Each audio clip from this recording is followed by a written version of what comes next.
I have to be a hypocrite and make a list.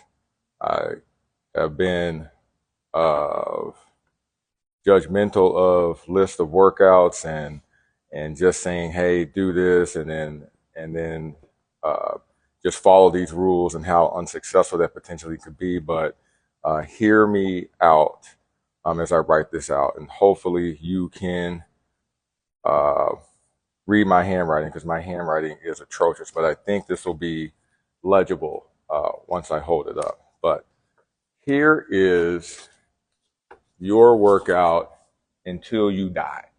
Okay, so not for 6 weeks, not for 8 weeks, and until you die. So you can't read it, and I don't blame you if you can't. Push-ups, pull-ups, squat, and or lunges. Pick one. Let's have a little variety down here. So typically when you hear squat or lunges, most people don't have too much of a gut reaction to that unless their knees or their back or something doesn't work. Because like how you do squats or lunges is there's a variety of ways you can do it safely if you have any type of injury or ailment or something that's limiting you. But the second they see push-ups and pull-ups, the grumbling starts, especially pull-ups, because most people can't do one.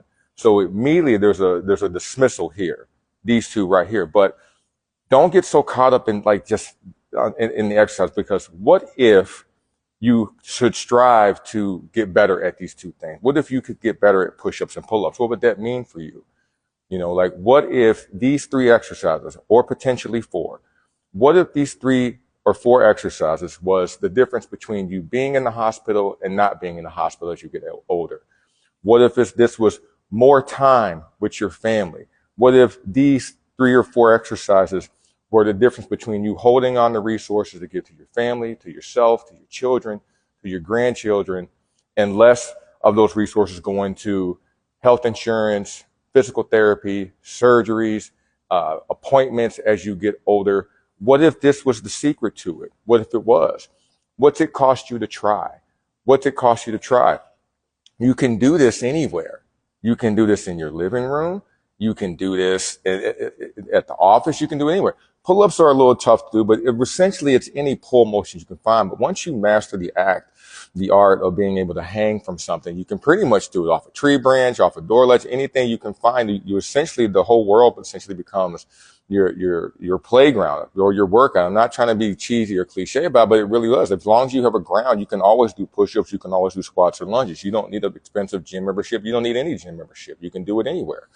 Pull-ups, obviously, like I said, a little bit more difficult. But once you learn and develop the art of hanging from something, you pretty much are good here. Should you do other things? Absolutely. You should do a host of other things. You should stretch. You should work on your mobility. You should work on your flexibility.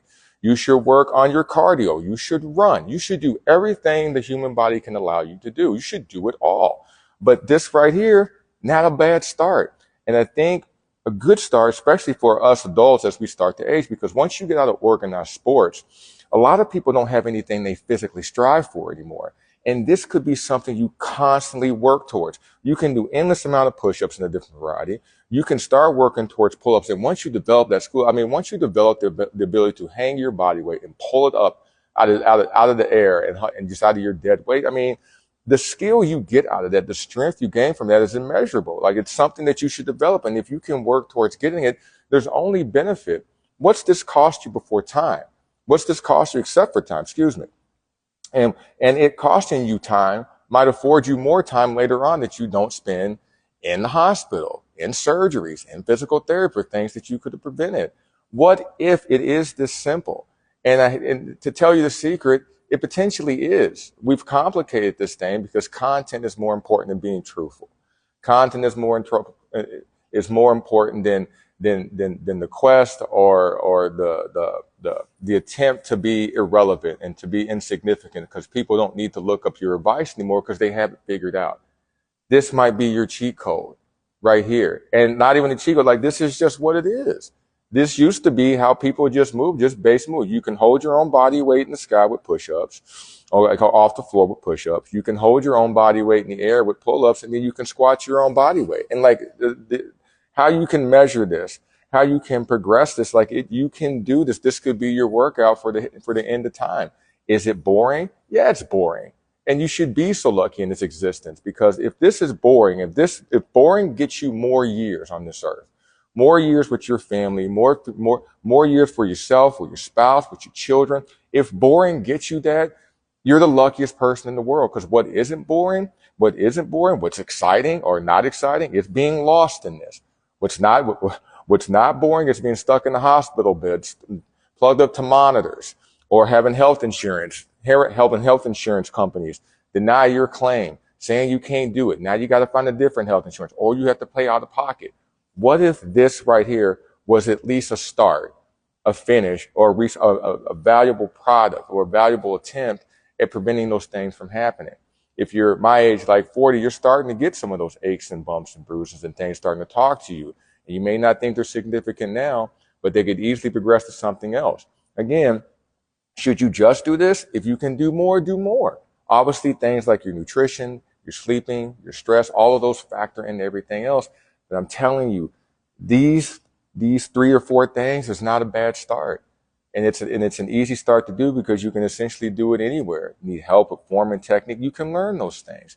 But what you gain in just the attempt of trying it, what you gain in as far as just attempting it and getting better at something physically to strive for that you can do anywhere at any time, the measurement of that, of what you get, not just in physical, but in mental and emotional strength, what you get in mental and emotional health, is like, there's no way to, it's invaluable. It really, really is. And hopefully we can start to get it more towards these things where it is simplistic in nature, because it is. This is my basic workout of what I do. It doesn't get too much fancier than that. So if this could be your health insurance card, this could be your living wheel of taking care of the people around you as you get older, and taking care of yourself. It's this, because this right here might keep you available for more years to come. And it may give you a more chance to spend more time with your family. Just these 3 to 4 basic exercises may be the key to your overall vitality and the quality of your vitality as you get older.